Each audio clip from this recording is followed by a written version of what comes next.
ఎడారిలో సెలయేర్లు. అక్టోబర్ 1. శ్రమనొంది యుండుట నాకు మేలాయెను. కీర్తనలు 119, 71. విచిత్రమైన రంగులతో అలరారే మొక్కలు సాధారణంగా ఎక్కడో పర్వతాలపైన వాతావరణ ఒత్తిడులు ఎక్కువగా ఉండే చోటనే కనిపిస్తాయి. రంగురంగుల నాచు మొక్కలు, మెరిసిపోయే వివిధ వర్ణాల పూలు మాటిమాటికి సుడిగాలులు, తుఫానులు సంభవిస్తూ ఉండే కొండకోణంలోనే పెరుగుతాయి. షన్ బెట్టాస్ అనే 10,000 అడుగుల ఎత్తు ఉన్న పర్వతం పైన నా జీవితంలో ఎన్నడూ చూడనన్ని రంగుల సమ్మేళనాన్ని చూశాను. ఒక పెద్ద బండరాయి అంత పసుపు పచ్చని నాచుతో కప్పబడి ఉంది. అది సూర్యకాంతిలో బంగారం తాపడం చేసినట్టు మెరుస్తూ ఉంది. ఆ శిఖరాలపైన ఎక్కడో మారుమూలన ప్రకృతి వైపరీత్యాలన్నిటికీ అందుబాటులో ఆ నాచు తన రంగుల వైభవాన్నంతటినీ ప్రదర్శించింది.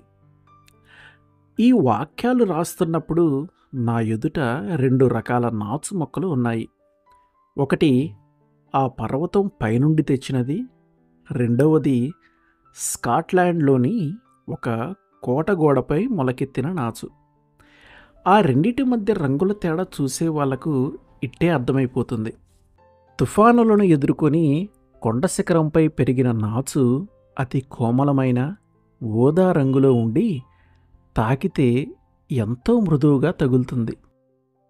మెల్లని గాలిలో చల్లగా కురిసే వర్షంలో పెరిగిన పల్లపు ప్రదేశాల నాచు మొక్కైతే తుప్పుపట్టిన ఇనుము రంగులో అంటుకుంటే గరుకుగా ఉంటుంది.